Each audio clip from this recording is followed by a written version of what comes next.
Order, honorable members. I'd like to welcome the guests of the minister in the gallery who are here for the budget debate on trade and industry. Since you are now in the assembly, you are now our guest. I would like to advise you that in terms of the rules of Parliament, you are not allowed to participate in what happens in the debate, such as clapping your hands or making interjections if there's anything that irritates or excites you, but you just sit humbly. Even if you are being recognized for good work, if the minister asks you to stand, you can just stand, but you don't have to clap hands for yourself. I'm sure that would assist in managing the House. The members are allowed to engage one another, but in a much more honorable way, so that there's no interjections or unruly that will make us to keep on saying order, order, order. Okay? I'll ask the secretary to read the first order of the day. Debate on vote number 34, Trade and Industry, Appropriation Bill. Honorable the Minister of Trade and Industry, Honorable Rob Davis. Thank you, House Chairperson. One of the fundamental goals of this administration is to radically transform the South African economy in such a way that it promotes a higher level of more inclusive economic growth. This is the only sustainable way we will be able to achieve reductions in poverty, unemployment and inequality that we all agree are urgently required. In identifying the path towards higher levels of inclusive growth, it is important that we reflect on past experience. In the 84 quarters between 1993 and the end of 2014, the South African economy grew at 5% or more in only 16 of these quarters. The growth in those periods was overwhelmingly driven by import-intensive consumption and the now-ended commodity supercycle. Neither of these factors will drive growth into the future. More importantly, higher levels of inclusive and sustainable economic growth and radical economic transformation require that we bring about structural change that will do two main things. First, place our productive sectors firmly at the heart of a new growth path that will move us further up the value chain.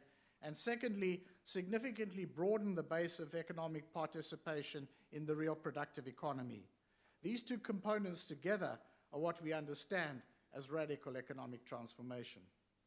Honourable members, the seventh iteration of the Industrial Policy Action Plan, which we launched earlier this month, seeks progressively to raise the impact of our interventions to support industrial development and the reindustrialization of our country. This is an exciting but challenging task. Since its inception, IPAP has had to contend with the global recession, its lingering aftermath, and a number of strong domestic constraints. In these tough circumstances, its impact has been on a scale that has been less than optimal in relation to the demands of reindustrialization of South Africa. And that is why upscaling, as signalled in the President's State of the Nation address and in the 9-point plan, has been identified as a key priority. For now, though, it's important to note that in the challenges we have faced in the global and domestic headwinds, some very significant achievements have been made. The overall diversity of the economy and many of its critical industrial capabilities have been retained, and a range of strong and viable policy platforms and programs have either been built or strengthened. The fact that South Africa continues to be seen internationally as an environment conducive to supporting inward investment is reflected in the fact that the stock of foreign direct investment in South Africa is equivalent to around 45% of our GDP. Inward flows have continued to grow, and over the last 5 years, South Africa has accounted for the bulk of new investment projects in Africa, with major new investments arriving from our traditional investment partners, the USA and the Eurozone, and also increasingly from new investment partners like China, India, and other emerging economies. In 2013 alone, over 130 foreign firms either entered South Africa or expanded their investments here. In October 2014, the United Nations Conference on Trade and Development recognized TISA, one of the divisions of the DTI, as the global winner for attracting an investment in a sustainable development project. The current pipeline of potential investment projects that we are monitoring and facilitates includes 25.3 billion from foreign and 18.5 billion from domestic sources. Aggregating funding from both sources, it's expected that upcoming investments will likely be distributed as follows: 28.8 billion for the green economy, 7.9 billion from advanced manufacturing, and 5.7 billion for mainstream manufacturing. Chairperson, the report on our successes is based on hard evidence. In the automotive sector, 2014 saw a rise in the volume of vehicles produced in this country, with total production amounting to 545,666 vehicles, of which 276,000 were exported. In February this year, BMW South Africa celebrated the production of its millionth 3 Series sedan at the Roslyn plant in Pretoria. To use just one other specific example, last year Mercedes-Benz South Africa made the largest single investment in the motor sector in the history of this country, expanding the production capacity of its East London plant by investing 5.4 billion in plant and equipment, creating 550 direct and 400 indirect jobs.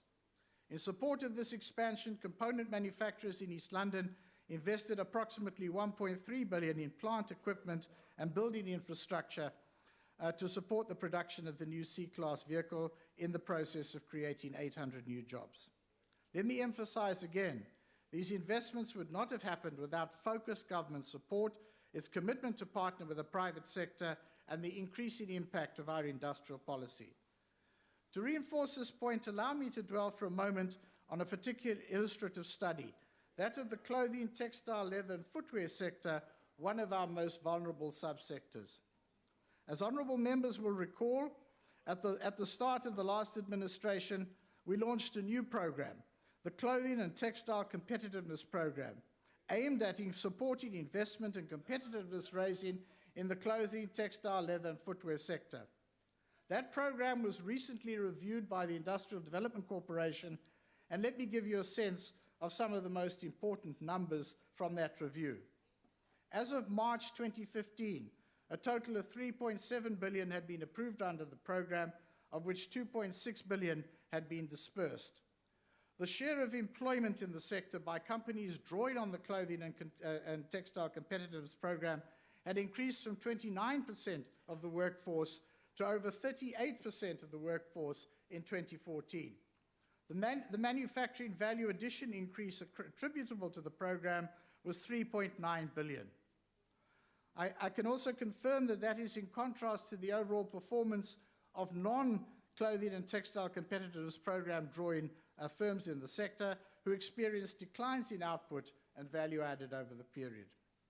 I can also confirm that we've made good on the promise we made in this House last year that we will be launching a significant program to increase value addition in the exotic leather and animal hide industries through the National Leather Cluster. This cluster has now been established at the Vaal University of Technology and is up and running. Its work will be directly responsible for the creation of 2,000 sustainable jobs and a reduction of 1.4 billion in imports. The full benefits of the CTCP interventions will only be realized in the medium to long term. But even in the short term, the data is conclusive. And here's the clincher. At a cost of 2.6 billion dispersed, the CTPC has facilitated the creation of 3.9 billion rand of additional manufacturing value added, as well as saving over 68,000 jobs and creating an additional 6,900 jobs. The clothing, textile, leather, and footwear sector is just one of the areas where DTI is working. As you know, the spread of our work is much wider. And in this regard, I'm pleased to report that one of our continuing flagship incentive offerings, the Manufacturing Competitiveness Enhancement Program, has continued to perform very robustly. Since its inception just 3 years ago, it's provided support to a total of 236 projects across a wide range of sectors, with an investment value to date of 3.8 billion and the maintenance of an estimated 28,000 jobs. At the same time, it's worth noting that our central emphasis on manufacturing does not by any means exclude interventions in key employment-creating service sectors, most notably business process services and the film industry. The DTI's contribution to the business process service sector has to date produced some outstanding results. To use but one example, in the first 3 months after being revised and relaunched last year, the BPS incentive was a critical catalyst for new investments by the MTN Group Management Services and Full Circle Contract Services, totaling 16.3 billion rand and creating an estimated 6,300 jobs over the 3-year period. Our film and video sector, to borrow a phrase from the social media, is trending. In the past financial year alone, the industry contributed 3.5 billion rand to the economy, supporting 25,000 jobs. We're now truly on the global film production map, with an impressive recent record of international films, TV series, documentaries, and commercials. Building on this momentum to support local filmmakers, the DTI recently launched a 1 million threshold Emerging Black Filmmakers Incentive Program. This will tip into an exciting pool of young talent that up to now has encountered many obstacles in realizing its full creativity. Time constraints do not allow for a fuller report of the comprehensive range of DTI activities. However, I wish to report in summary that besides what I've already mentioned, this department has been involved in a 3 billion rand new investment by Unilever South Africa, a new Atlantis-based manufacturing facility for components in the wind and solar industries by the Spanish company Gestamp, other green energy production facilities established with Jinko Solar, SMA Solar Technology, and Agni Steel in Kucha. In September, we launched a 100 million rand gold loan scheme to support jewelry manufacturers. In the same month, a 1.2 billion rand glass furnace bottling facility was unveiled by Nampak, supported by the government's 12I tax incentive program. On the agro-processing front, to take just one example, in December 2014, Abergold Limited, a local Hermanus-based company that farms abalone, announced a significant expansion with the support from the DTI's Aquaculture Development Enhancement Program. As the company's CEO reported at the time, and I quote, "The investment in the project is budgeted to a total sum of 112 million, and we have already received 5.6 million on our first claim from the DTI. Our maximum production per annum used to be 275 tonnes. With the new project, it will grow to 500 tonnes. 20-year-old Kwaleni Tom, who is employed on Abergold's farm, adds, "Since I joined the company, I've learned how to work with abalone and would like to attend the aquaculture training course and other skills training. I want to grow with the company." Madam Chair, I've provided examples of some, though far from all the successes that can be attributed to the work of the DTI, along with the invaluable support of the IDC and our partner departments in the economic cluster. I've done so to make the point that the current iteration of IPAP not only seeks to build on and enhance these successes, but to provide clear evidence in support of our confidence that these successes can and will continue to deepen. What I've already outlined today, it's clear that the substantive issues of promoting higher inclusive growth in this economy are the following.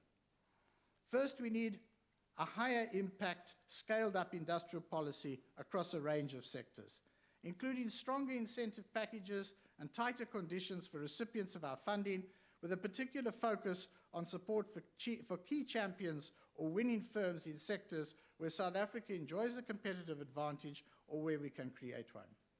Secondly, there's a need for government, state-owned companies and the private sectors to build a stronger set of working relations to unlock the opportunities and overcome the constraints that continue to inhibit the growth of the manufacturing sector. Thirdly, we need increasingly joined-up government for more policy coherence and program alignment to support our national industrial effort. In the IPAP, we identify 5 key pillars of industrial development. Firstly, there's infrastructure industrialization, ensuring that the very substantial infrastructure build program supports local industrial development. Secondly, we identify resource-driven industrialization. And allow me to present just one example of this work. Significant industrial development opportunities are emerging in the form of clean energy and mineral beneficiation-linked solutions using South African mineral resources. Fuel cells are one example, representing an exciting window of opportunity for South Africa to enter and potentially lead in this new high-tech, resource-dependent industry. Leverage on our platinum group metals endowment, existing fabricators, and research and development initiatives. Major platinum mining companies see fuel cells as a possibility to offer growth opportunities for the industry, where the continued development of the platinum market is required to ensure its long-term sustainability. These exciting developments, which I do not have time to go into at this moment, is evidenced by the fact that we need to fast-track this potential industry, requiring coordinated government effort and strong partnerships between the private and public sector to grow the markets and supply chains in South Africa and the region. The third pillar is advanced manufacturing-driven industrialization. This means a continued focus on key sectors of our manufacturing economy, which will upgrade our capabilities in the economy as a whole. We need to engage particularly intensively with global original equipment manufacturers and develop robust conditionalities for public support programs so that the growth of the sector achieves its industrial development objectives. The fourth pillar is procurement. This focuses on strengthening the localization of public procurement, building on lessons we've learned through the implementation of various policy instruments over the last few years. It includes securing more compliance with procurement prescripts in the public sector, training and capacitating public sector institutions for strategic sourcing and supplier development. The DTI has designated 16 sectors, subsectors, and products for local procurement. When I launched IPAP 2015, I announced further designations for local procurement in the following product areas: transformers, power line hardware and structures, steel conveyance pipes, mining and construction vehicles, building and construction. In the case of the last sector, the first round of construction material designations include cement, fabricated structural steel pipes and fittings, sanitary ware, glass frames, and roofing materials. This means that in the 645 infrastructure projects across the country, valued at 3.6 trillion rand, the state must procure the types of products listed above and other products previously designated from local manufacturers. This is the strongest signal to date that government intends deploying industrial policy instruments where it believes it can achieve leverage to support industrial development and job creation. The fifth and final pillar is regional economic integration. Honourable members, as we have in the past, we'll continue to work actively to position South Africa as a competitive and attractive destination for FDI, particularly in value-added activities. In line with these positive outcomes in my previous reports to the House, we will consistently seek to improve service delivery even where we are doing well, and I'm glad to announce today that we will be opening a dedicated investment promotion unit and interdepartmental clearinghouse, as was announced in the President's State of the Nation address. Specific details of this enhanced investor support facility will be provided in the near future, but we intend to provide greater resources to establish a one-stop shop for investor support, regulatory matters, investment financing, and immigration matters. In future, investors can expect more and better services with regard to aftercare expansion and retention. South Africa has been playing a prominent role in championing development integration in the regional economic communities we are members of and in the AU. The tripartite free trade area that will be launched at the summit in Sharm el-Sheikh next month will signal that we are on track to create a market of over 600 million people with a combined GDP of over 1 trillion rand. Later in the same month in South Africa, negotiations will be launched for the establishment of a continental FTA that will embrace the entire continent, a market of 1.3 billion people and a combined GDP of $2 trillion. These developments follow the extraordinary SADC summit held last month, which approved a SADC regional industrialization strategy and roadmap. South Africa strongly supports regional and continental efforts to build more industrialized and diversified economies and reduce member states' overdependence on primary products. Members may well be aware that the US Senate has now passed a bill that provides for the Africa Growth and Opportunity Act to be extended for a period of 10 years and for South Africa to be included.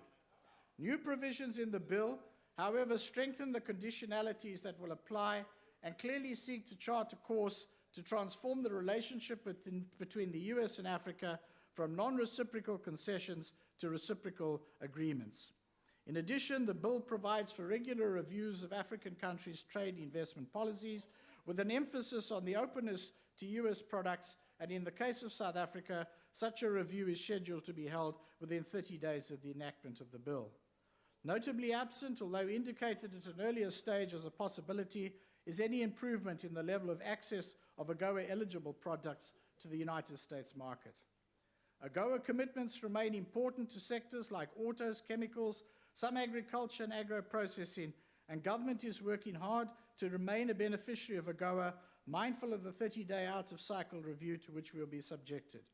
However, the reality is that with the many new conditions and changing dynamics of US trade policy, the value of AGOA is diminishing while its costs are rising. I will raise the matter for discussion in Cabinet in the near future.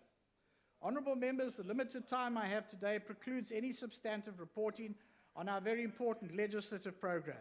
In the coming year, we will, however, depend on your wisdom to assist us in the passage of key pieces of legislation like the Promotion and Protection of Investment Bill, the Copyright Investment Bill, the National Gambling Amendment Bill, and the Liquor Amendment Bill.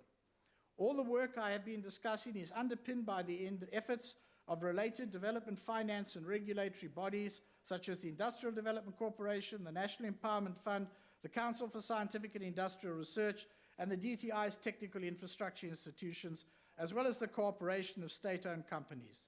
The work of the DTI is also supported by the oversight of the Parliamentary Portfolio Committee and the Select Committee in the National Council of Provinces. To the chairpersons, the Honourable Joan Fubbs and the Honourable Eddie McCooey, as well as honourable members of the committee, I express my sincere appreciation for your support. All the work of the DTI is also supported by all the ministers and departments in the economic sectors and employment cluster. Allow me also to express my sincere appreciation to these ministers. We reaffirm our common goal of taking the inclusive industrialization of South Africa to a newer and higher level. Thank you very much. Thank you, Minister. Honourable John Fubbs.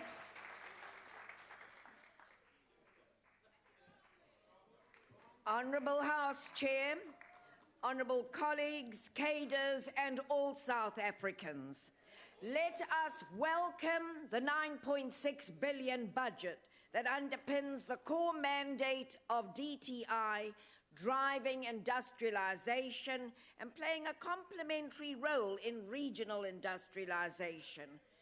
The promotion of trade and investment supports the acceleration of industrialization to create decent work.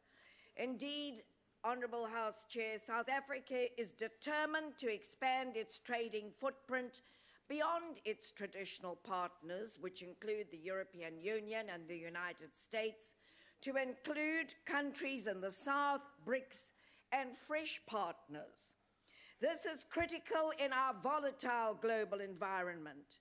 South Africa has played a significant role in strengthening trade on the continent, as well as facilitating industrialization. Indeed, internationally, South Africa is respected as a negotiator and supporter of multilateralism. In this 60th anniversary of the Freedom Charter, we are reminded that a critical document which all members of the House and party supported developed an inclusive socio-economic and political charter. And we want to acknowledge the work that has been done in the Department of Trade and Industry, led by the two ministers, Minister Davies and Minister Messina, and the DG Lionel October.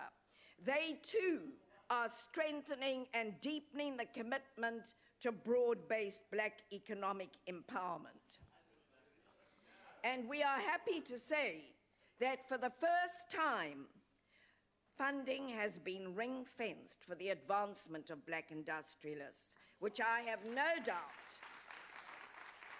will leverage much more investment than the 1 billion. That was simply a seed. the development of a productive Order, economy honourable for members. the purpose Honourable of job Fabs. creation. Honourable Fabs, if you can just take a seat. Honourable members, can we please, when we interject, not to try and drown one another, particularly the person in the podium? I can see Honourable Ollis and Maynard, we are competing at some stage. I don't know who is interjecting between the two. Honourable John Fabs, can you continue? Thank you, Honourable House Chair. I do know they get terribly excited because DTI is the most dynamic department in our country. Now, so what we have in the medium-term strategic plan confirms IPAP as the strategic driver for this radical shift from a commodity-driven economy to a productive and job-creating one. And let us not forget that the development of a productive economy for the purpose of job creation is the country's objective as set out in the National Development Plan. The ANC-led government is determined to shift the focus of South African exports from the domination of raw resources and import of processed goods to the export of beneficiated products, especially mineral resources. We are currently importing some of our processed raw products at a much higher price. Who does that benefit? No one, not even the private sector, right? So it is these twin practices that have led to unsustainable economic growth and contributed to the current account deficit.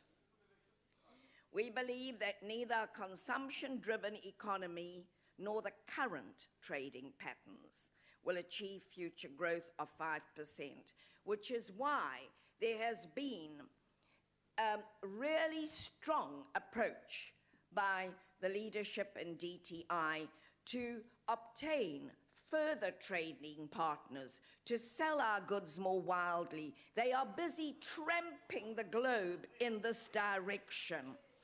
We support the Mineral Beneficiation Plan because one of its key priorities will support the establishment of production plants closer to mineral deposits and the special economic zones expanded on later by Honourable Mantashe. This will be the vehicle for the promotion of productive investment and more competitive exports. Certainly, we also know that the Honourable Kalaka will be expanding on the incentives. But let me emphasize that more than 60% of the department's budget is earmarked for incentives in this financial year. The initiatives include manufacturing and competitiveness enhancement, the enterprise investment program, the auto investment scheme, and as the Minister underlined, the clothing and textile competitiveness improvement program. I know that Honourable Kalako will be expanding on this at great depth. In the current budget, the department aims to increase manufactured goods to 3.5 billion from 2.5. South African exporters accessing new markets in Africa and abroad, and for diversifying South African exports. 150 million has been reprioritized over the medium term from incentives to the interest make-up scheme of the Export Credit Insurance Corporation in the Trade and Investment Program. And we too wish to congratulate the DTI Investment Division for the award, the recognition that was given to them internationally, as the Minister mentioned here again today. The trade promotion incentives, and I know people like the Honourable Wilmot will be very keen to hear this, includes export marketing and investment assistance. You often raised that when you were in the committee. 970 enterprises approved to participate in the EMI. The Enterprise and Investment Program, 72.9. What is interesting, I know many of you read the Financial Mail and many, many other financial media that the commentary and analysis from leading economists, not ANC economists, leading economists in and outside the DTAI confirm that South Africa's investment performance in the current global environment is impressive, to quote them. So let's examine the facts. The foreign direct investment has doubled between 2012 and 2013. It is now $8 billion. Now, that's not now, that was 2013. Indeed, we know that between 2013 and 2014, the performance, although somewhat moderate, was great. Indeed, South Africa today is ranked the 13th most attractive country for investment across 25 economies. And by the way, we overtook Switzerland, Japan, and Italy. In addition, International Investment Director at the World Trade Institute. Order, Honorable Hill Lewis, you are next on the line. So when you want to differ with the chairperson, you can do so appropriately. I think it is really something that I've asked all of you. While you converse, while you make interjections, they mustn't drown the speaker or actually make all of us not to hear. Order. Honorable Chairperson of the committee, you can proceed. In addition, International Investment Initiative Director at the World Trade Institute, Dr. Stephen Gelb, says, if one looks at the number of firms investing in South Africa, it shows that more than 130 foreign firms either entered South Africa or expanded their investments. This is not an ANC piece of research. Another way of looking at it is that there are more than 2 foreign firms investing or expanding in South Africa every single week of the year. Now, we need to reflect on this good news, right? And apart from that kind of good news, recently the Deputy Minister Messina led a delegation out to India to engage on the coal there, and it certainly seems, judging from the information, that this will actually grow the coal brownfield projects and other joint ventures. We wish to thank you there, Deputy Minister. With respect to trade policy, again, I think we've heard a lot about that, but what is important is that a few years back, it was very small. It is still small, 16.3%. However, 2/3 of intra-African trade is manufactured goods, and that is a very good sign. With respect to the BRICS Bank, we know that this now, the Treasury, the Minister of Finances in all these 4 countries are looking at that, and the agreements have been tabled in the Standing Committee on Finance, and ratification by South Africa is expected any minute. Of course, there is we've heard about AGOA, and all members of the committee want AGOA. But no, we don't want to be held to ransom over it. We need to engage on it so that we reach a mutually beneficial agreement. And so we may have forgotten that in reaching this agreement, there's criticism within our own country, the poultry industry, that they stand to lose 1,000 jobs. So we can't ignore this as we move forward. We need to balance these issues. Now, I want to just mention one thing, SIPC. We recognize more than ever when we examined this and did our oversight that the importance of governance is top of our list, because we know that when governance and leadership move down the line, then one can expect other problems. But what we are happy to say, Minister Davies, is that you took prompt action. You didn't fudge the matter. You said, we've got a problem. There is a problem here in the working environment. Let's deal with it. and you dealt with it successfully. I want to thank the Minister for his transparency in dealing with this. And really, we expect this to succeed. We learned that there are many fresh outlets. The outlets range from Saldanha, Western Cape, to Johannesburg, the Carlton Centre, DR in the Northern Cape, Buffalo City and Limpopo. All this in a bid to ensure that we are able to be accessible to everyone. I also want to congratulate Sheldon before I finish, Motwa, because he invented a charger simply by applying his mind and realizing he could capture radio waves. Congratulations to him and Saab who supported it. And I want to say, Honourable House Chair, the ANC can only support such an equitable and efficient budget. Thank you. Thank you, Honourable Farbs. Honourable Hill-Lewis. Thank you very much, Honourable Chairperson. I think after those two speeches, it's time for a spoonful of reality this afternoon. Most informed observers, Chairperson, now agree that our economy will not grow at the Treasury's projected 2% this year. In fact, we'll be lucky to achieve 1.5%.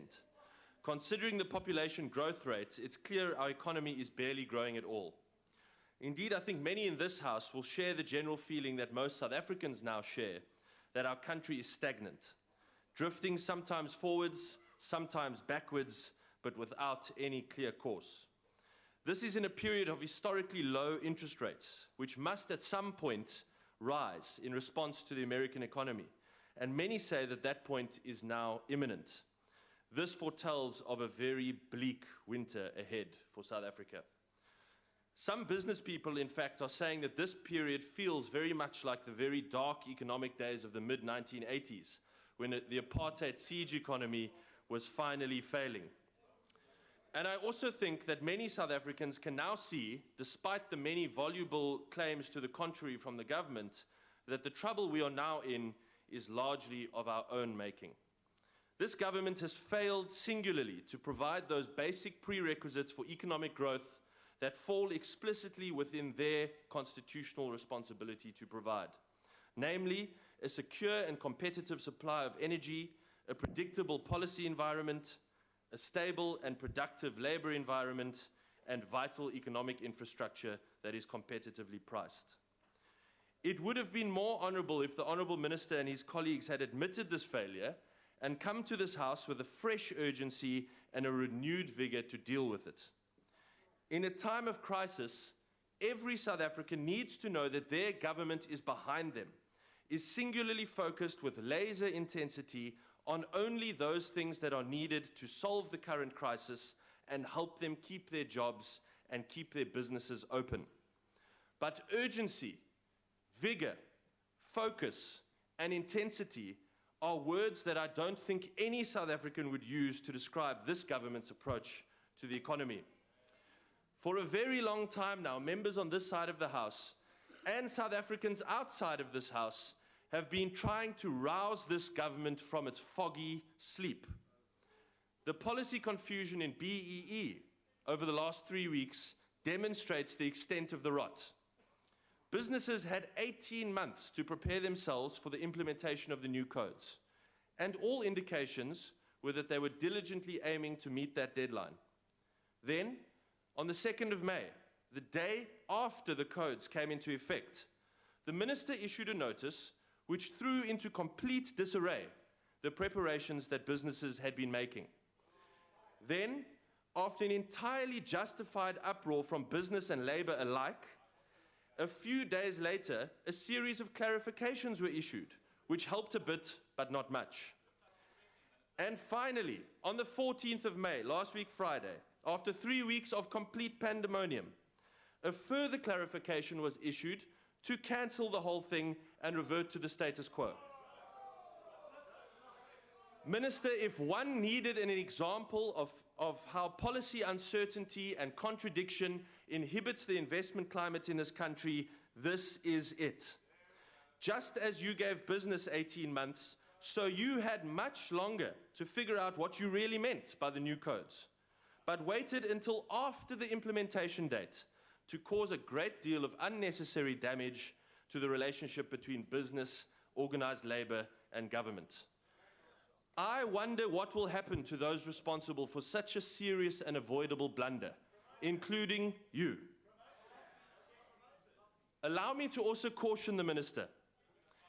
If sources in the DTI are correct, as I'm sure they are, then his officials are acting in favor of a powerful lobby of well-connected black businessmen who had every interest in interpreting the codes to ensure that they remained at the center of every empowerment deal.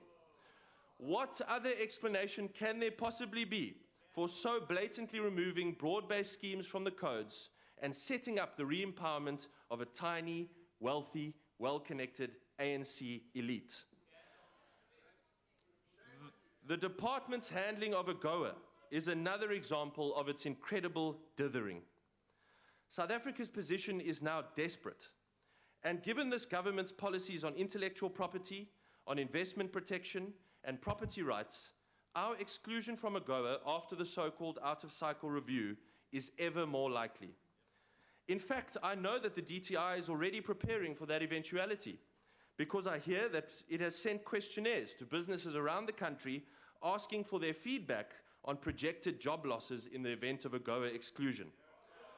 No one needs a questionnaire to know what the consequences will be, and they will be terrible. And I tell you, all of those job losses will fall on the Minister. It is frankly inexplicable how the department allowed this issue to run right to the brink of disaster before showing it the attention and urgency it deserved. It is more inexplicable to me how the department allowed a private industry association to negotiate the trade policy of this country, as if the government had no say in the matter. I think we must have a separate debate in this House on how AGOA came to this, and I will write to the Speaker to ask for a debate of public importance on the matter. But what is already clear is that if we are excluded, it is only the ANC to blame. Let me end by making a suggestion which I hope the Minister will agree with. The current electricity crisis, Minister, threatens to deliver a final and fatal hammer blow to South African manufacturing. We must do whatever is possible to try and see our manufacturers through this very trying time. I therefore propose that as an interim measure, as an emergency measure, industrial-sized generators should be made free of VAT to make their purchase cheaper for manufacturing businesses. Further, the DTI should, as a matter of urgency in this budget, redirect a significant portion of its incentives budget to help manufacturing businesses finance the purchase of generators. This will not solve the problem, but it would be an important show of faith by you as the government that you are prepared to sacrifice along with the rest of the country to keep the machines running, to keep the factories open, and to keep the workers in their jobs. Honourable member, your time Thank is you. up. Honourable Ndlozi.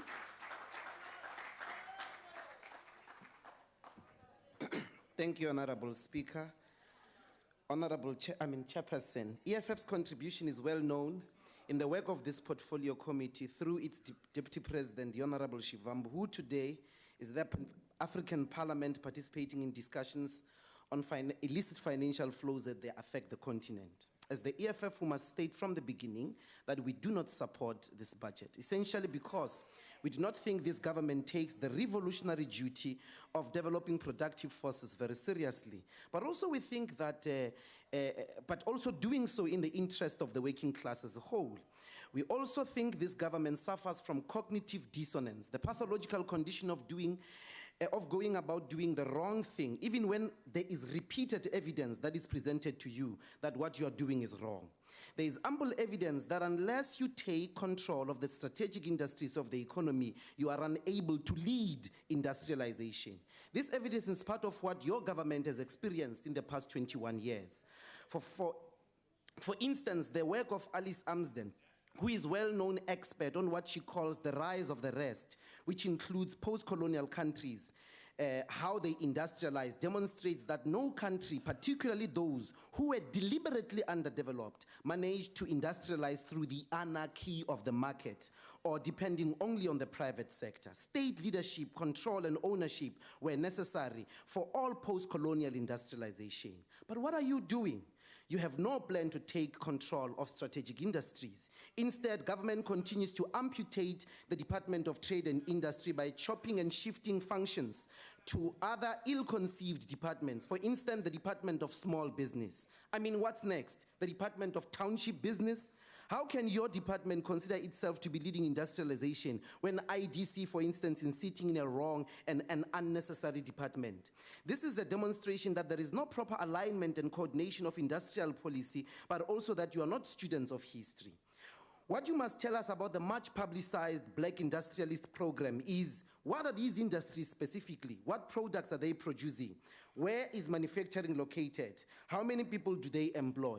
If these industries are not 100% locally owned, then I can tell you now, you are reinventing the wheel.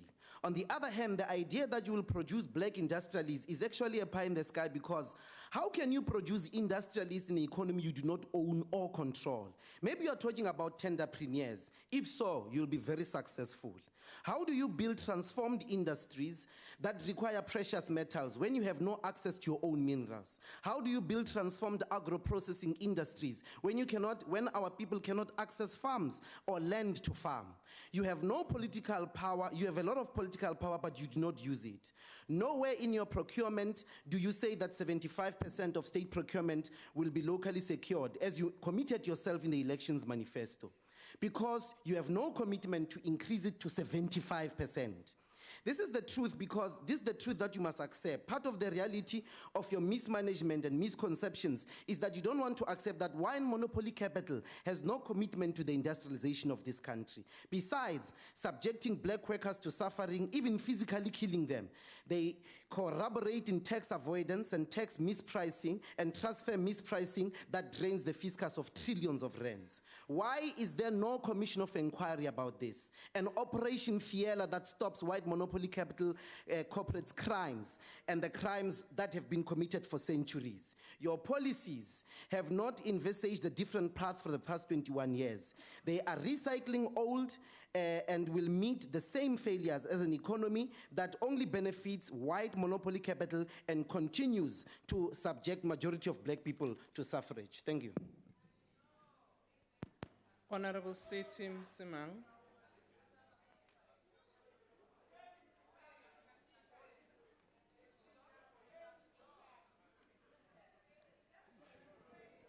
Order, honorable members. Mam Kawula. Thank you, Honorable Chairperson. DTI's main objective is the development of a productive and vibrant economy for the purpose of creating new jobs as well as sustaining existing ones. This can be achieved through a radical transformation from a consumption-driven to a production-driven economy, but with an emphasis on beneficiation.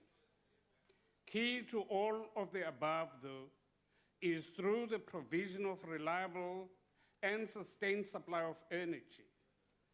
If Minister Davis is serious about transformation, he should influence the energy war room and be more encouraging over private sector solutions to the energy crisis.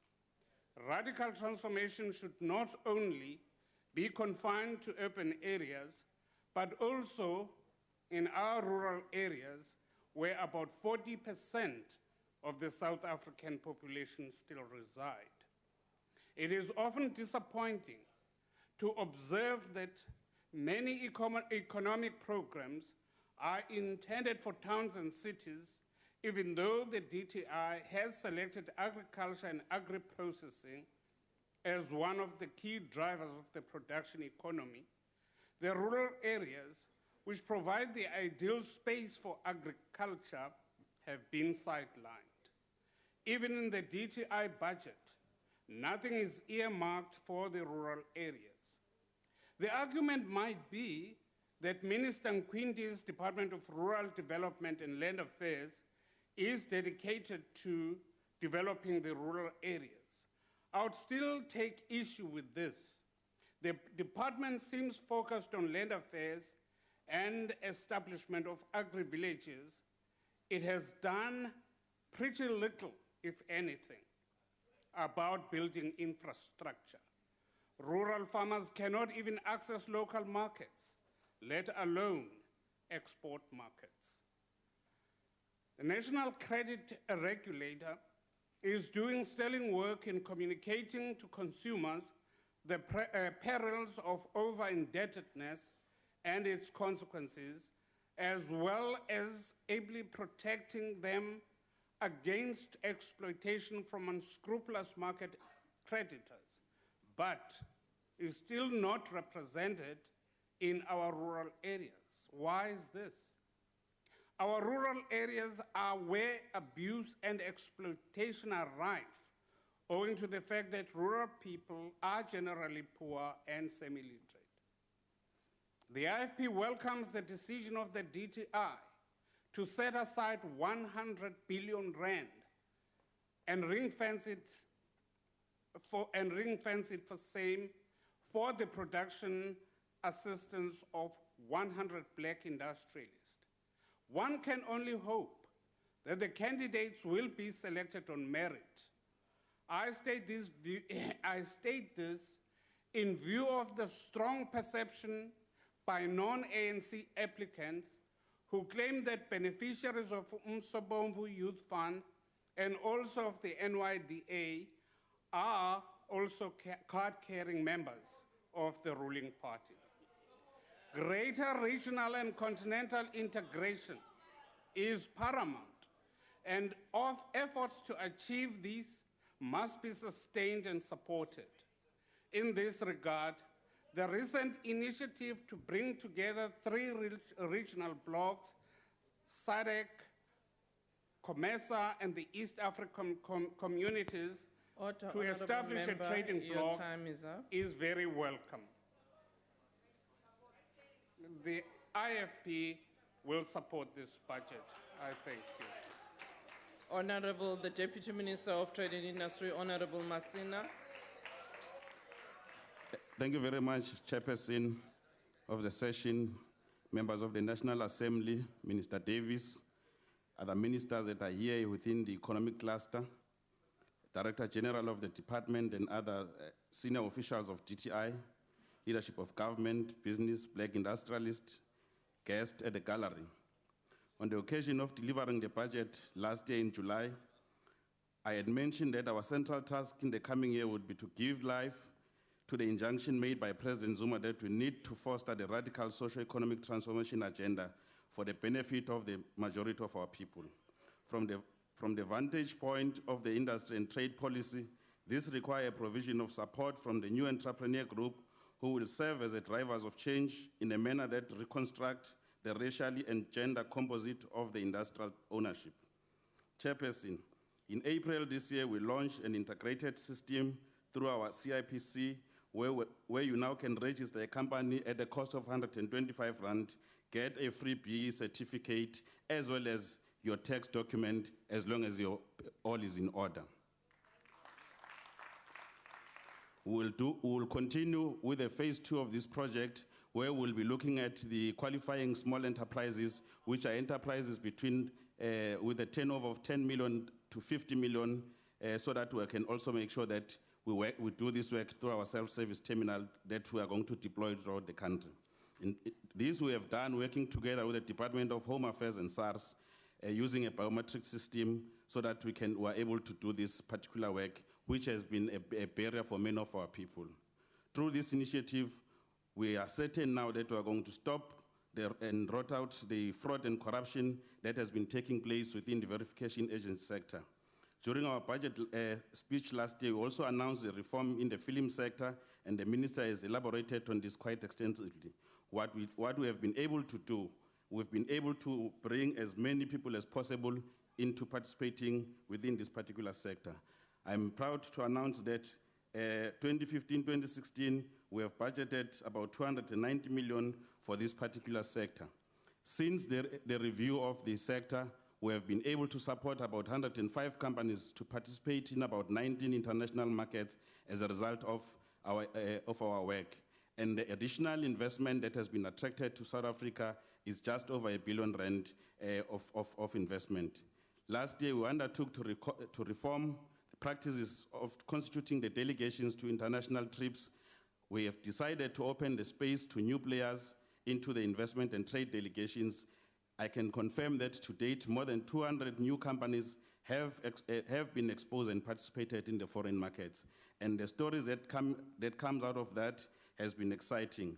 I led delegations to various parts of the world, including amongst the BRICS member countries in China and India, as well as other countries such as Iran, France, Algeria, Zimbabwe, and Botswana.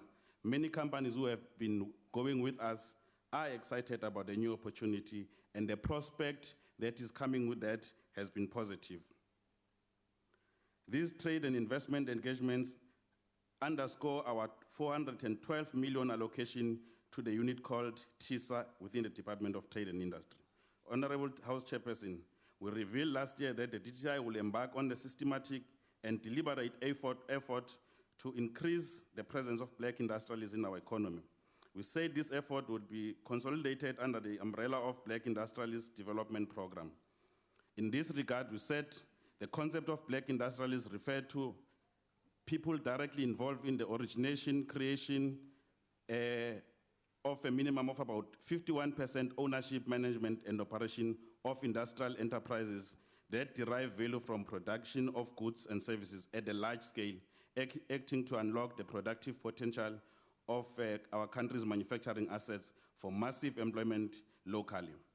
This is premised on the observation that black entrepreneurs and industrialists cannot emerge and play a more meaningful role in the economy without special support measures dedicated exclusively to them. Feedback from some of our DFIs suggests that black manufacturing entities have substantially less equity investment. They also have access to fewer loans for startup capital and their growth than compared to their counterpart. They have limited capacity to finance their own industrial ambition and have difficulty in accessing private credit without productive assets to use them as collateral.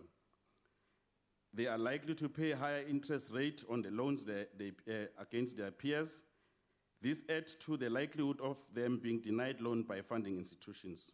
It is in this context that we intend using Black Industrialist Program Scheme to provide various support mechanisms to transcend these barriers of entry and growth. In response to this industrial limitation, we appointed a Black Industrialist Advisory Panel comprising of experts from different sectors to help us conceive a policy and implementation framework. This work has led to the development of policy framework for the Black industrialist.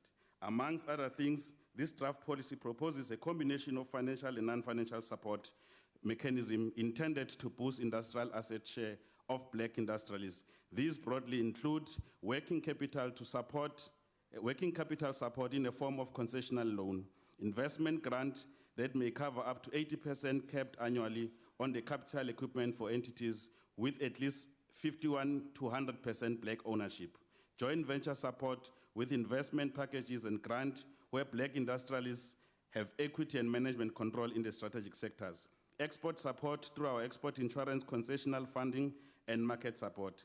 Our funding of enterprises will cater for various stages of development from pre-feasibility, feasibility support, acquisition, as well as expansion. Deriving from the definition of Black industrialists I gave earlier, we have generated the criteria for qualifying enterprises. The central property to this is firstly 51 Black ownership, majority Black management control of the enterprise, production-wise specific sector of the economy. We have prepared and will present a consolidated policy and implementation plan and submit it to Cabinet soon. We will also be releasing it for public engagement so that we are able to craft final policy. As a prime ethical principle, we will actively apply transparency in the application and admission process for benefiting of the Black Industrialist Program.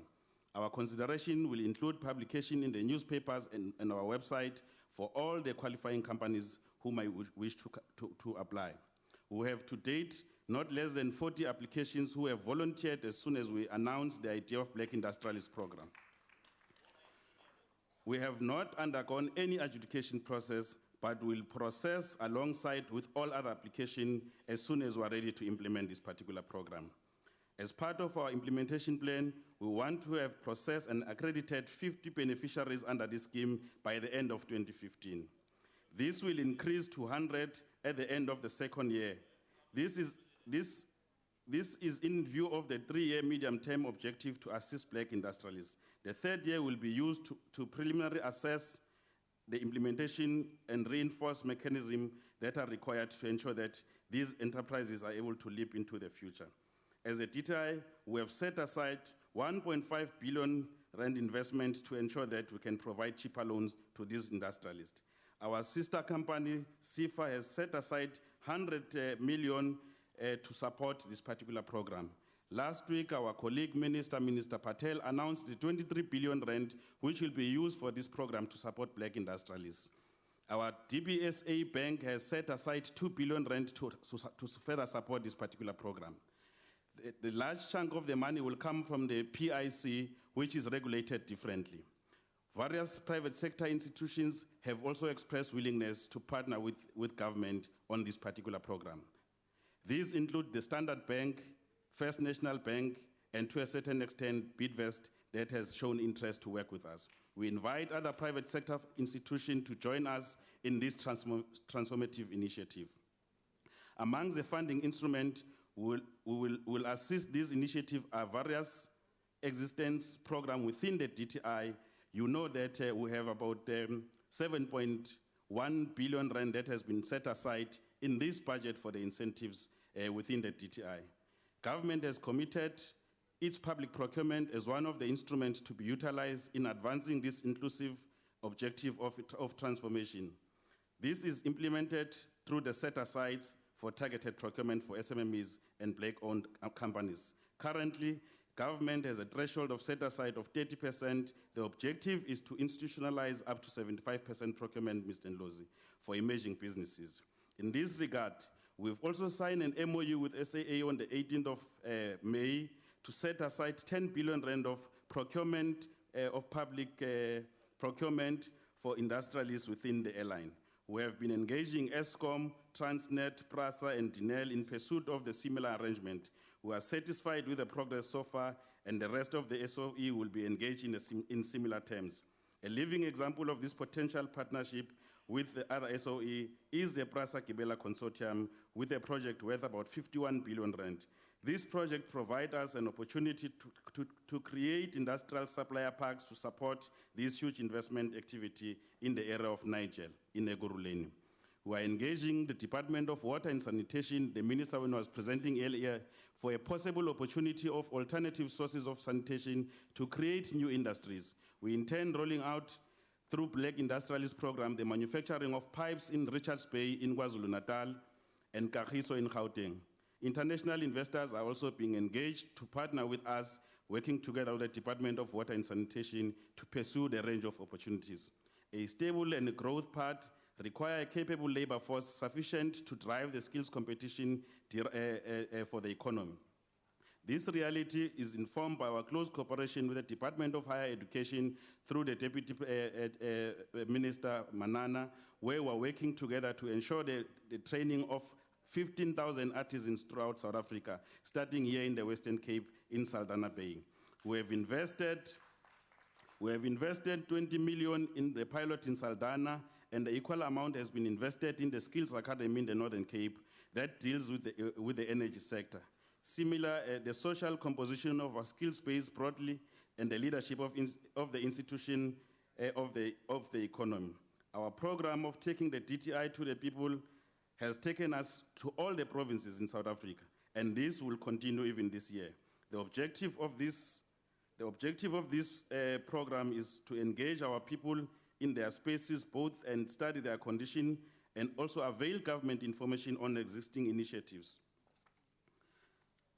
In conclusion, honorable members who have an abiding responsibility to actively make this economy work for all our people, the DTI takes very seriously the role of government in fostering transformation in economic relations. We view this in line with the national objective of building an inclusive society. It is in this context that the DTI progressively evolved a policy regime that is midwife to transform the relation of assets ownership and high economic growth. Our policy objectives are designed to help the economy overcome the vitality of the market in resolving structural and social inequalities historically embedded by apartheid policy. These include overcoming spatial inequalities amongst the provinces in terms of industrialization. In this context, the aim is to substitute the DTI for private sector capital. The objective of the DTI is to induce the emergence of new entrepreneur groups in critical sectors consistent with the national transformation agenda.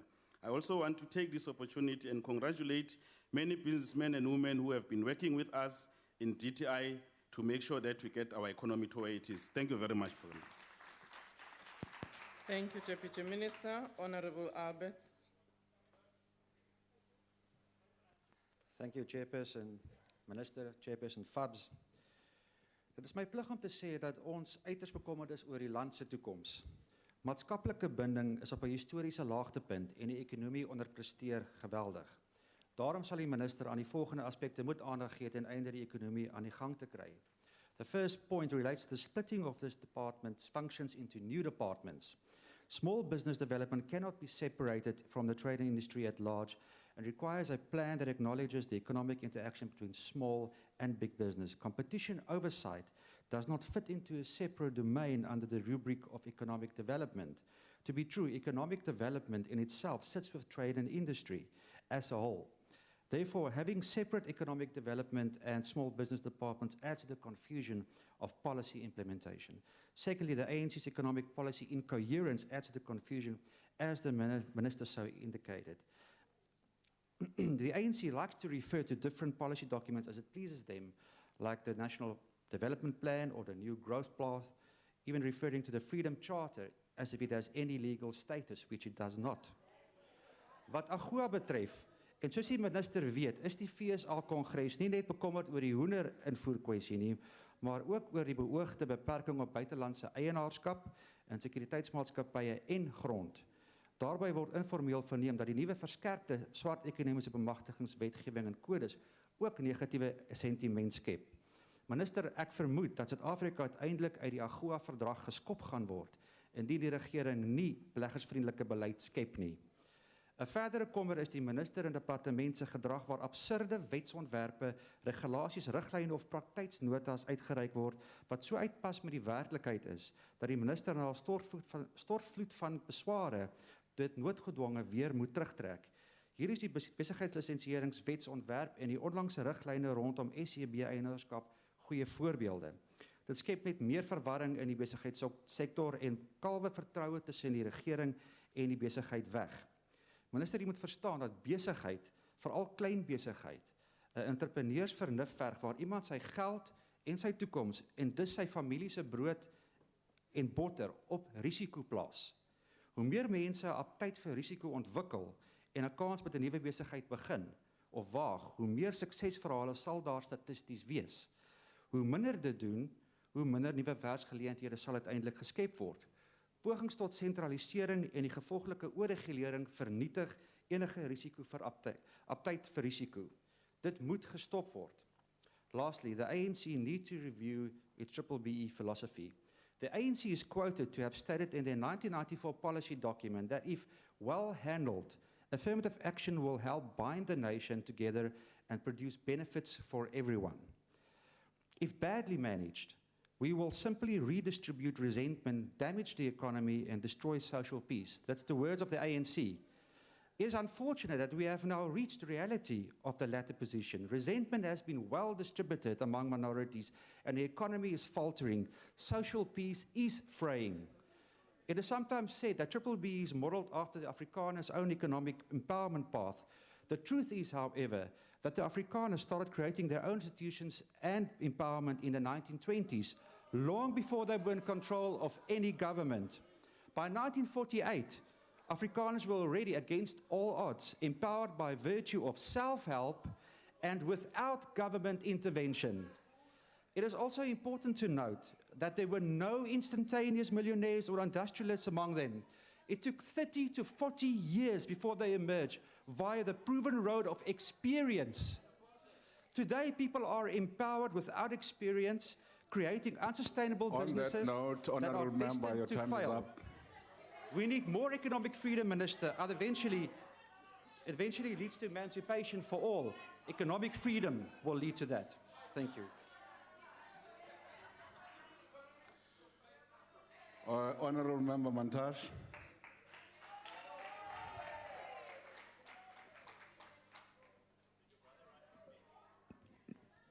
Honorable Chairperson, ministers and deputy ministers here present, and all the honorable members of this House, guests in the gallery, fellow South Africans, allow me to declare upfront that the ANC supports this budget, vote 34.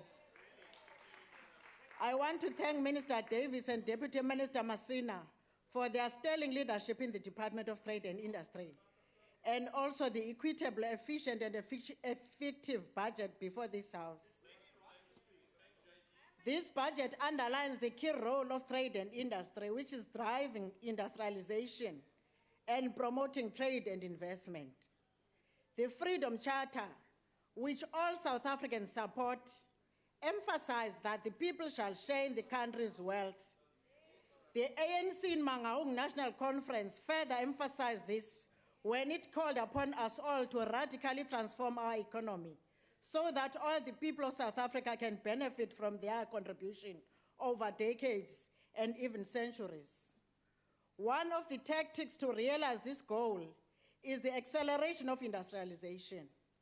This calls for South Africans, the public and the private sector, to shift from consumption to value addition. We must beneficiate all our primary products.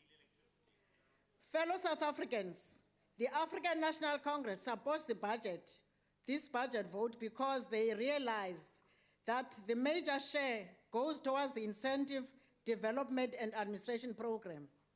This targets the distribution of the incentives to accelerate industrialization and to ensure South Africa has got competitive prices. The establishment of IDZs, namely Kucha and East London in the Eastern Cape, Richards Bay and Dube Trade Port in KZN, and more recently Saldanha Bay in the Western Cape, enable SA to compete more effectively in the international markets. The recent oversight visits by the Trade and Industry Committee to Kucha IDZ revealed a practical example of value addition in an IDZ.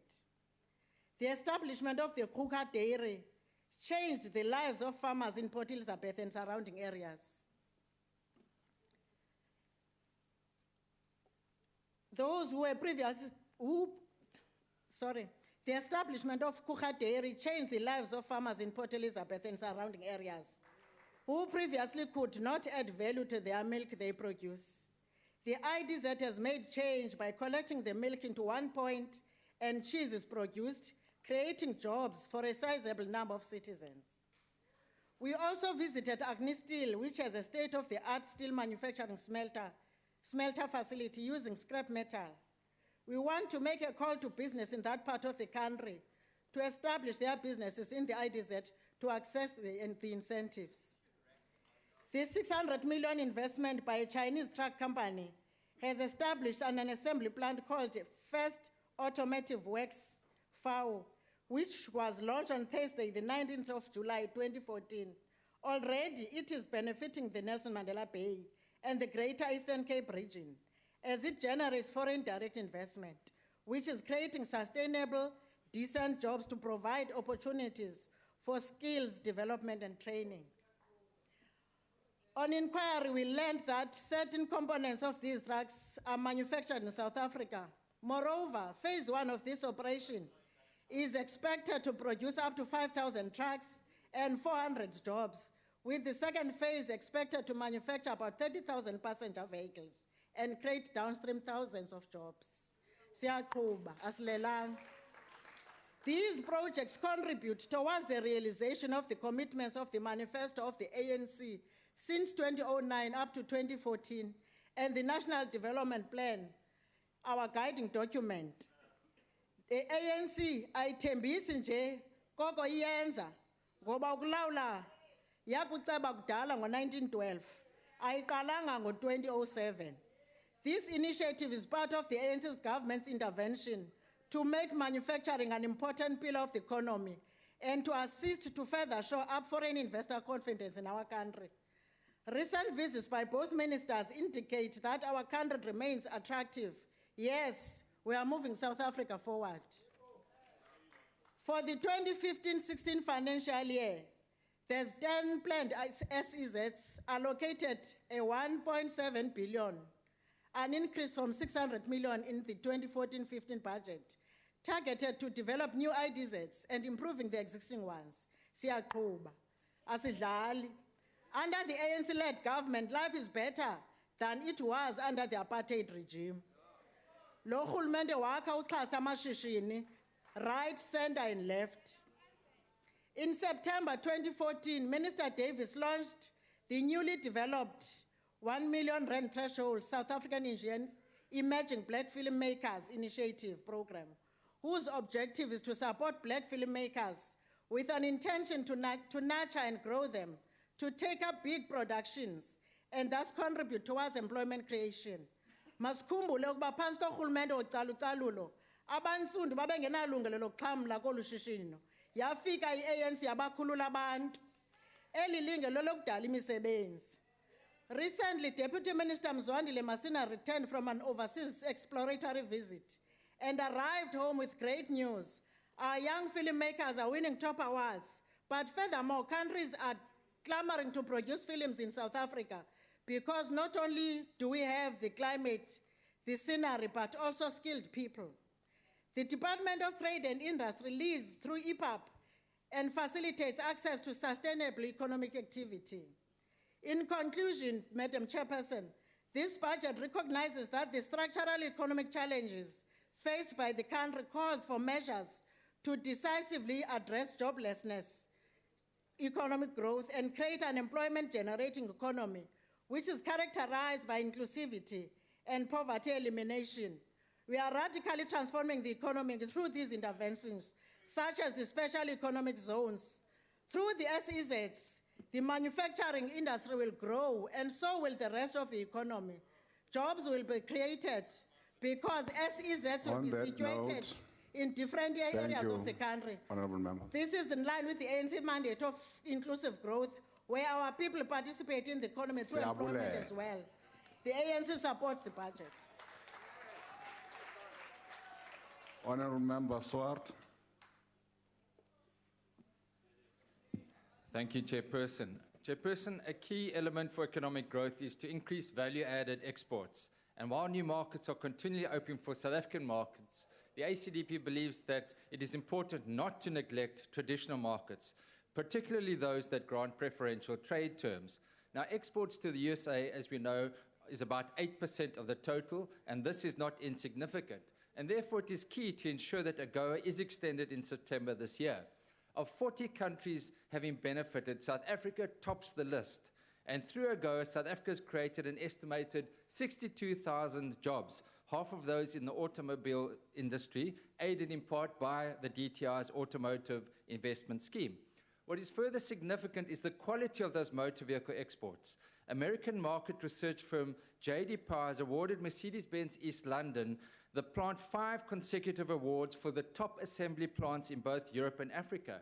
In 2013, this plant was 1 point ahead of the Germany plant, a significant achievement. And the Minister, you referred to the largest foreign direct investment made by Mercedes-Benz, which the ACDP supports and welcomes. Now, with this overwhelming support for AGOA from the US Senate, it is good news for African and South African trade relations and the economic development of our continent. The AGOA renewal did not come without controversy, referred to by previous speakers, and we know the poultry issue is still outstanding. We need a balanced approach, Chairperson Fubs, as you indicated. The AGOA renewal indicates a clause in terms of the inclusion in the trade, and this will be reviewed within 30 days of the bill being signed. And we are the only African state subject to this review clause only because of the number of outstanding issues, possibly the poultry issue. Honourable Chairperson, Minister, the question is, what are we doing to ensure that we are not excluded from AGOA in that review process? Or does, Minister, your comment that the value of AGOA is diminishing whilst the cost is increasing not indicate possibly a lack of long-term commitment? Now, understandably, the reciprocity issue is something that is to be taken into account, but maybe your department is already estimating the cost of an exit from AGOA, as alluded to by earlier speakers. Chairperson, the department's radical changes to the rules on black ownership, which threw business and labour into disarray, was a cause of great concern. Thankfully, the department backtracked on this decision, and we saw, Minister, where you correctly issued an apology. Maybe you're right when you said that you tried to use a large sledgehammer to hit a fly. These schemes need to be encouraged and not penalized, as that notice did, which is the message also that was sent out. You also can't have the same group of individuals, mainly those with political connections, benefiting from every scheme. And it also illustrates how government policy can be changed without much thought on the effects on the investment climate. This is a matter of great concern. Policy certainty, as indicated earlier, is critical for investment and economic growth, which, if one has regard to this debacle, is not necessarily a given. I thank you. Thank you. Honourable Member Williams.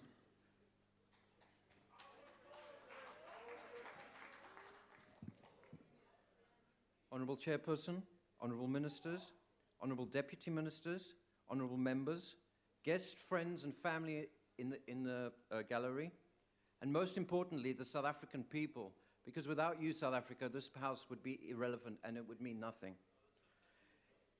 21 years after the democratic breakthrough, our country is gripped with three serious challenges, those being unemployment, inequality and poverty. The World Bank said in its South African overview, and I quote, "South Africa's economic transformation agenda remains incomplete. The limited progress since 1994 in lifting the living standards of the majority and reducing the income inequality has put the social contract under pressure and has grown into an open public debate," unquote. In the statement of the National Executive Committee of the African National Congress on the occasion of the 103rd anniversary of the ANC on the 8th of January 2015 in Cape Town, President Zuma said, and I quote, "The triple challenges of unemployment, poverty and inequality persist, and the task of the ANC in the second phase of the democratic transition is that of radical economic transformation. This represents the fundamental break with ownership patterns of the past and putting in place a South Africa that belongs to all who live in it." Now, for those of you who think that the radical economic transformation and the fundamental break with ownership patterns is a communist plot, let me enlighten you. In a statement by Mr. David Lipton, the first Deputy Managing Director of the International Monetary Fund, at the conclusion of his visit to South Africa on the 6th of March 2015, he said, and I quote, "South Africa holds great promise and opportunity, but at the same time it faces great challenges, in particular to accelerate growth, create jobs for the millions of people out of work, and reduce inequality. Bold leadership is needed by all stakeholders to address these challenges. Business, labor, and government each have a role to play. Working together is key to revitalizing the South African economy and making it truly inclusive," unquote. The International Monetary Fund believe that the only way forward for the South African economy is to become truly inclusive. Sadly, however, the South African private sector have failed to transform. They seem to be anti-transformation. They don't care about what the World Bank call the social compact and are seriously avoiding any form of what the International Monetary Fund term as a truly inclusive economy. White business And yes, our private sector is vastly owned and controlled by white. White business has a sense of entitlement. You can see this by the fact that the green economic sector is entirely owned and controlled by white men. The tobacco industry in South Africa is entirely owned and controlled by white men. The mining industry in South Africa is entirely controlled and owned by white men. The manufacturing industry in South Africa is owned and controlled by white men. In fact, there is no economic sector within South Africa that is not owned and controlled by white men. I challenge the so-called media to do some real investigation into the extent of transformation within South Africa since 1994. And I doubt whether they'll do that because the media in South Africa is owned and controlled by white men. The other serious challenge facing our nation is the creation of decent work.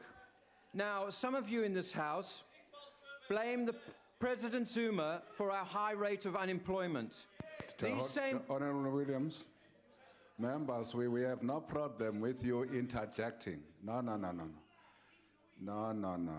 Honourable Member Hill Lewis, this is an honourable member.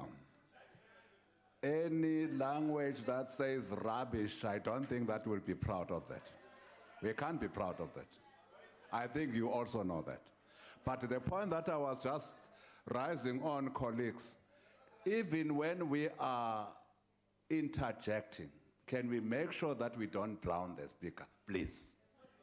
Speaker, Chairperson, I wanted to ask the Honourable Williams if Honourable he's Rose, willing to... you are not recognized.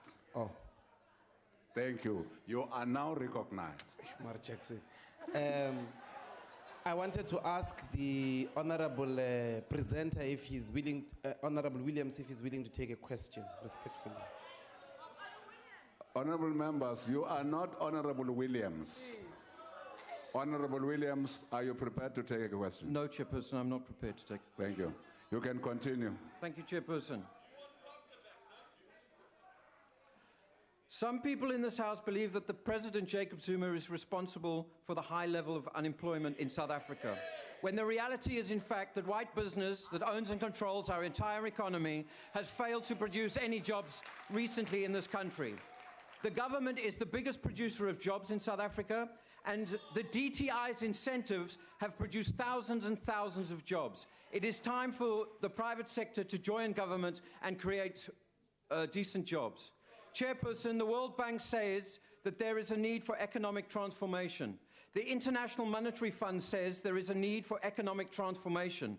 The African National Congress says there is a need for radical economic transformation in order to meet the challenges of unemployment, inequality, and poverty.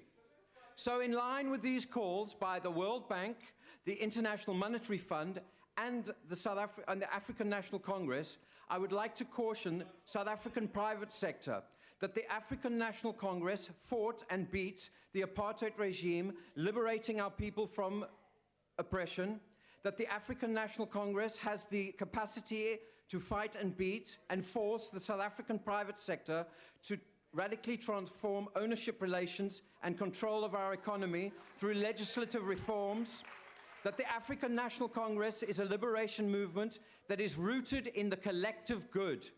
And we would prefer to work together with the private sector to transform our economy into one that is truly inclusive.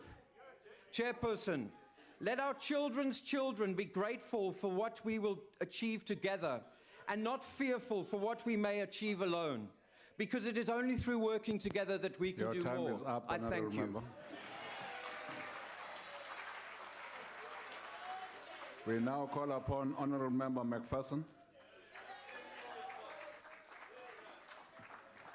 Thank you, Honourable Chairperson. Since the last Trade and Industry budget vote on the 22nd of July 2014, the ANC had assured us that things are slowly coming right, that our economy will improve, and the land of milk and honey is within sight. In fact, I could give you the exact same budget speech as I did last year because absolutely nothing has changed. we are still in the midst of an economic crisis of the ANC's own doing, while our neighbouring economies continue to grow at 5% and more. Sadly, we will barely make 2% this year as load shedding continues without solutions from the ANC. In addition to this, our labour force is in a perpetual strike, while Minister Davies and his lefty communist entourage continue to throttle the economy with policies that have destroyed every country they have been implemented in. In fact, the only people who believe the economy is working are employed by Luthuli House. Minister, you can't fool the man on the street. Honourable McPherson, just hold your horses a bit. Can we hear you, ma'am? I want to know whether Honourable McPherson is prepared to take a question. No, thanks. Minister, you can't fool the man on the street, and you certainly can't fool the opposition. There are, however, a few quick fixes that can fix our economy. One such government entity which is hopelessly under-resourced and poorly supported is the NEF. Regrettably, this is still not happening due to budgetary constraints, depriving aspirant entrepreneurs from contributing to the economy and creating much-needed employment. Should the NEF be fully funded, it is estimated that 80,000 jobs could be created. That is potentially uplifting for 400,000 people. Instead, the Minister and Deputy Minister keep telling us about 100 industrialists that they want to create. Since the program was launched in 2014, the only thing that they've done is had a very nice and expensive talk shop, and not a single industrialist has been created at the expense of 400,000 South Africans who are forced to live without a job, income, or any hope. It is only after the DA proposed that an NEF venture capital fund, guaranteed by the state and supported by the private sector be instituted that hundreds of South Africans can now believe in tomorrow. The NEF has a well-intended mandate. However, Minister Davies' priorities are so skewed that he couldn't back a winner in a one-horse race. It is now incumbent on Minister Davies and the economics cluster to ensure that this proposal is implemented without fail. Last Thursday, I travelled to Nampo in the Free State. It is the largest agricultural show in the Southern Hemisphere. It is truly remarkable to see a trade and agricultural show as big as this and thriving without the support of government. In fact, while I was there, I couldn't find a DTI stand or a single person from the department, which is extremely odd considering President Zuma, in his 9-point SONA plan, said, and I quote, that he will be revitalizing agriculture and the agro-processing value chain. Agro-processing is a 49 billion rand industry in South Africa, and according to Stats SA, the manufacturing and agricultural sectors together employed nearly 2.5 million people, which is 16% of the labor force. Agro-processing has been the largest recipient of the MCEP program, with 1.5 billion rand being spent on projects since 2012.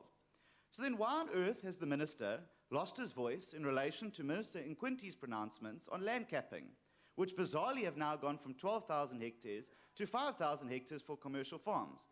The minister, as far as I can tell, has not said a single word or spoken out against how devastating this would be for the 2.5 million people who find employment in the sector, which is even more at odds with his statement that he said in 2014 that agro-processing is important because when you have an existing agriculture activity and you add value to the crops produced through agro-processing, that's where the real income and real jobs are.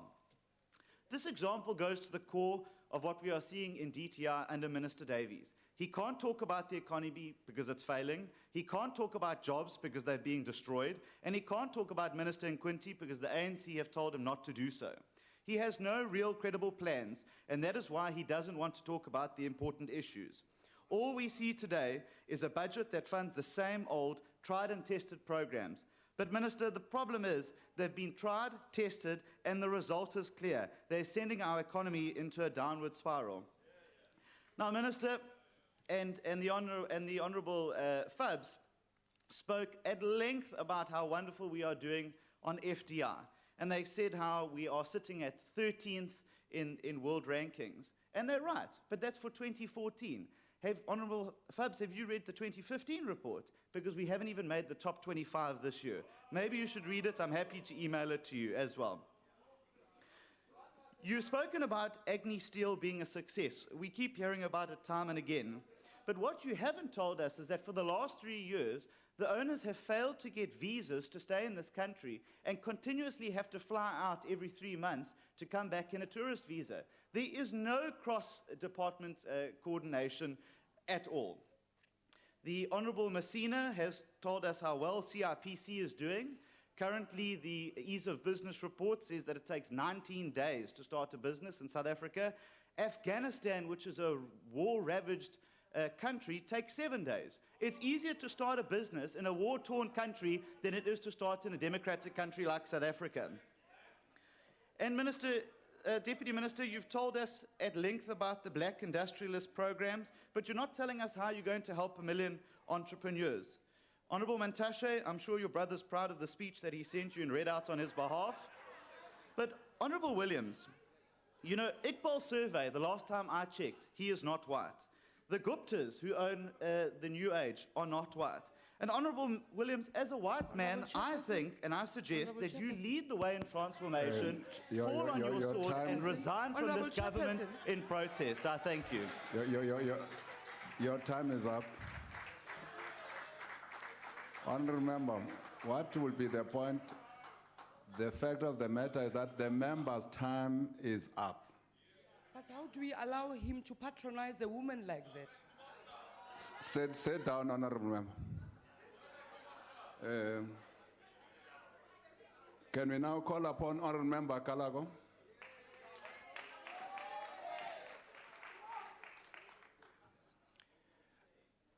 Honourable Chairperson, ministers and deputy ministers present, honourable members, let me first join all those who paid tribute to Comrade Maruth Mupati, one of our stalwarts belonging to the golden generation of our liberation movement, a generation that changed the course of struggle, that led the National Democratic Revolution to its initial success, that of winning political power and laying the foundations for radical economic transformation. A generation that we hailed as tried, tested, and trusted leadership of the National Democratic Revolution. We are indeed indebted to you, Maruth, and your generation for the fruits of freedom we are enjoying today. Honorable members, the African National Congress declared this year the year of the Freedom Charter. We are celebrating the Charter together with the people of South Africa 60 years after 60 years. Let us remind those who forget history that although the Freedom Charter's idea originated from the ANC, it was masses of South Africa, black and white, who participated in its foundation, which culminated into the Congress of the People in Kliptown. It was this Congress that people of South Africa adopted the Freedom Charter. It became the vision guiding the people of South Africa in their struggle against white minority regime and blueprint for future South Africa. It is in this regard that we must begin to assess how far have we gone in implementing it after 21 years. Honorable members, the strategic goals of the department, among others, is to facilitate transformation of economy, promote industrial development, investment, competitiveness, and employment creation. My focus, Chair, will be on the above goals of our government. It is on the basis of the Freedom Charter that the work and contribution of the DDI must be assessed. In its 53rd National Conference, the African National Congress confirmed the strategy and tactics adopted by its 52nd National Conference as encapsulating the transition from apartheid colonialism to national democratic society, and reaffirmed the centrality of the Freedom Charter as our lodestar. As a related growth and development in a mixed economy, which includes state and private capital, as well as cooperatives, worker-based community, and other forms of social ownership of means of production, an active development and leadership role of the state in the economy. Chairperson, we know that it is not an easy and popular path that the ANC government have chosen in addressing structural causes of economic exclusion and social development, including spatial imbalances inherited from the apartheid era, as we said in our strategy and tactics. But we know that it is a correct one under prevailing national and global economic conditions, including balance of forces. Legislation-wise, the department had put in place preferential procurement policy framework, which was enacted in 2000 and regulations in 2001. Paragraph 9(1) of the regulations empowers the DDI to designate specific industries where tenders should prescribe that only locally manufactured products with a prescribed minimum threshold for local production and content will be considered. To give effect to government decisions on public procurement, sectors of products were and are being designated for local production. Sectors already designated are rolling stock 65%, power pylons 100%, bus bodies 80%, canned and processed vegetables 80%, textile clothing, leather and footwear sector 100%, set-top boxes 30%, furniture products 85%, electrical telecom cables 90%, valves products and auctions 70%, residential electrical meters 50%. We can count more. Regulation 9.3 further prescribes that where there is no designated sector, an organ of state may include as a specific tendering condition that only locally produced services, works or goods, or locally manufactured goods with a stipulated minimum threshold for local production and content will be considered on condition that such prescription and threshold are in accordance with the specific directives issued for this purpose by Treasury in consultation with the DDI. In implementing the above, we must take into consideration the following: constitutional and legal compliance, economic and fiscal consideration, long-term public procurement plan and expenditure, alignment with policy objectives, in particular, the creation and retention of jobs, promotion of SMEs, geographic spread, technological capabilities and local manufacturing capacity, and security of supply must be made. Since designation of sectors for Preferential Procurement Policy Framework Act and its regulations, there has been considerable progress made by government at all levels to implement the Act in order to boost our manufacturing sector and create jobs. There have been many success stories, but I will mention a few. PRASA has awarded on tender to Alstom for manufacturing of 7,224 coaches to build between 2015 and 2025. The initial phase started in 2014 and will result in the estimated direct creation of 8,088 jobs. Transnet has awarded in total 50 billion worth of contracts to CSR Zozo electrical locomotives, CNR Rolling Stock South Africa, Bombardier Transport South Africa, and General Electric SA Technologies for the building of 1,064 electric and diesel locomotives in South Africa. All the locomotives except 70 will be built in Transnet plants in Pretoria and Durban.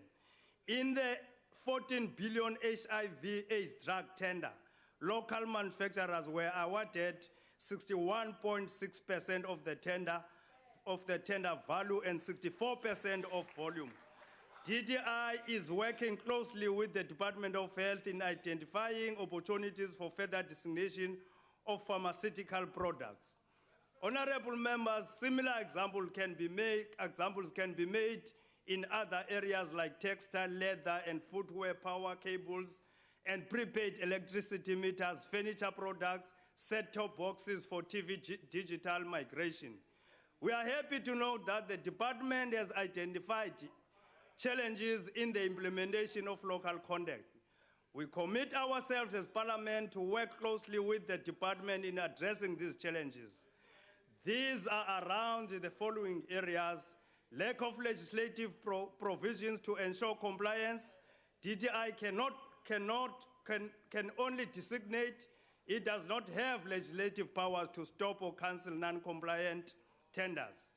Strategic sourcing and leverage of local procurement.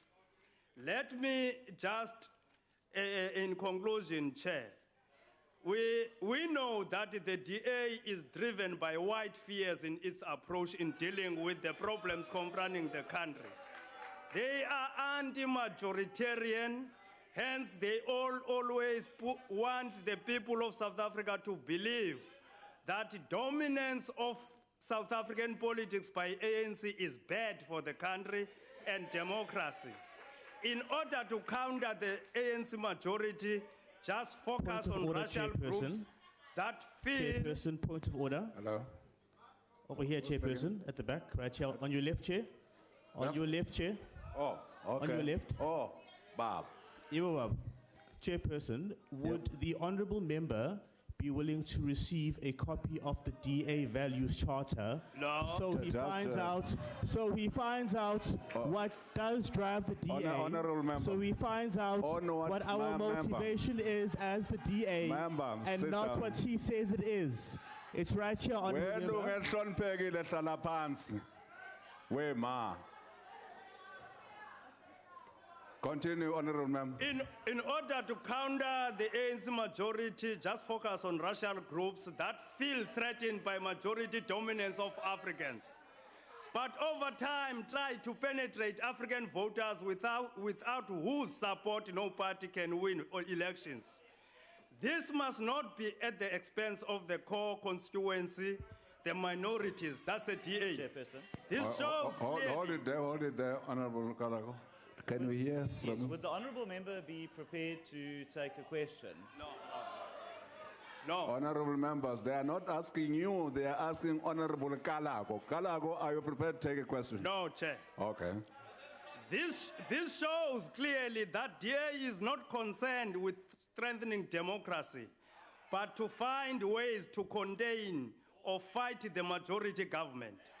It does not see South Africa as a post-settler society with persistent legacy of apartheid.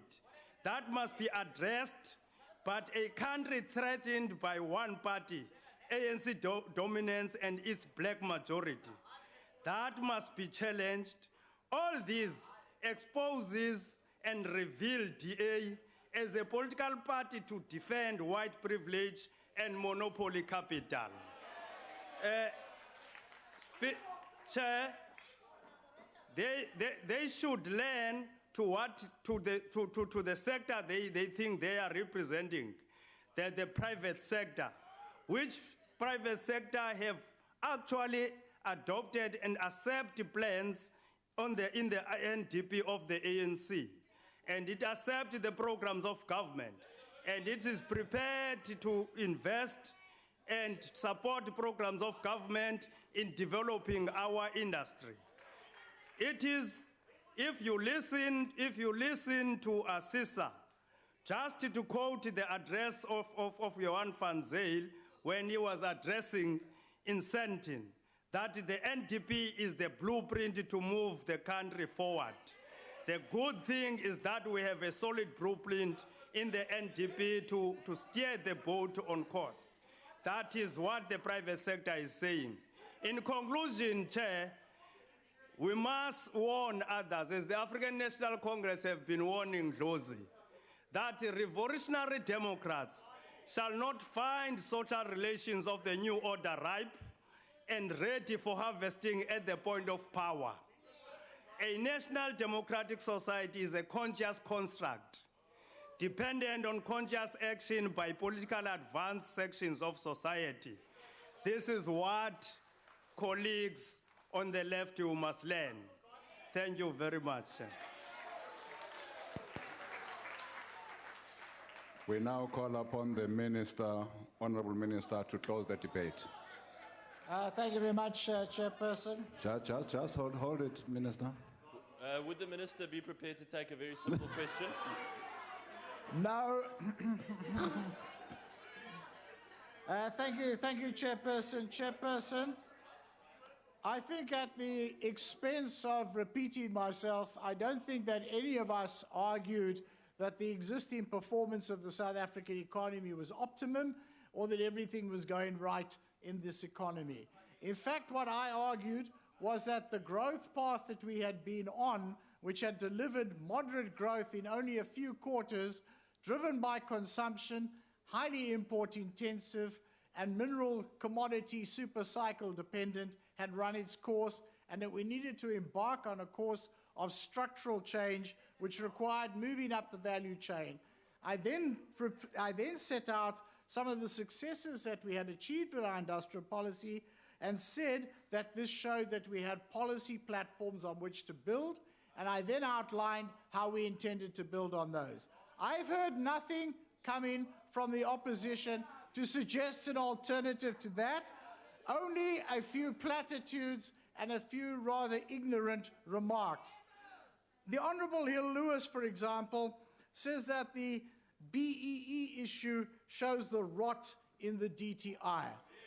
Now, the first point I would want to make is that really, you've got a lot to be modest about when it comes to talking about broad-based BEE. Your party stood up here last year when the bill came through and said for the first time you would vote for a bill on BEE. Then, because of the very codes which you now say people were working towards, you then withdrew that support in the National Council of Provinces. One thing, flip-flop. On BEE, you've got about as much credibility as the Honourable Alberts has, which is none. For the record, the thrust of the new codes is to strengthen those elements of the codes which support people becoming real players in the productive economy. Things like supplier development, things like skills development, and ownership which allows people to exercise the real powers of ownership. Those are the things that are emphasized in the codes. What we said is we also said that we support collective schemes. I reject absolutely with total and utter contempt any suggestion that there's some kind of lobby sitting in the DTI that wants to narrow empowerment to a group of small, politically connected people. It's not true. You've got no evidence. You come in here and you're telling us lies. You're misleading the House. On the question of AGOA that you spoke of and a few other members spoke Minister, of. let's hear what is the point? Chair, the Minister cannot say the member is telling lies. The Honourable Member is extremely economic with the truth.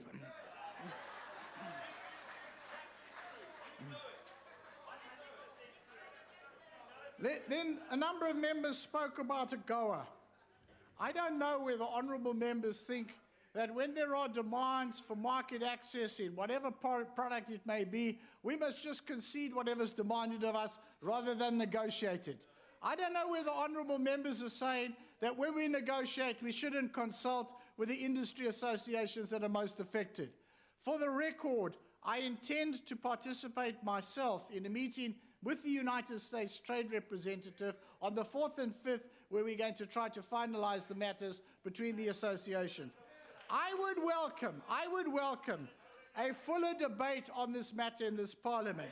But I do hope that if we have such a debate, the Honourable Hill Lewis and his friends will not come along here as the mouthpiece of an industry import association whose main door opener happens to be a former leader of their party. I sincerely hope that's not the case.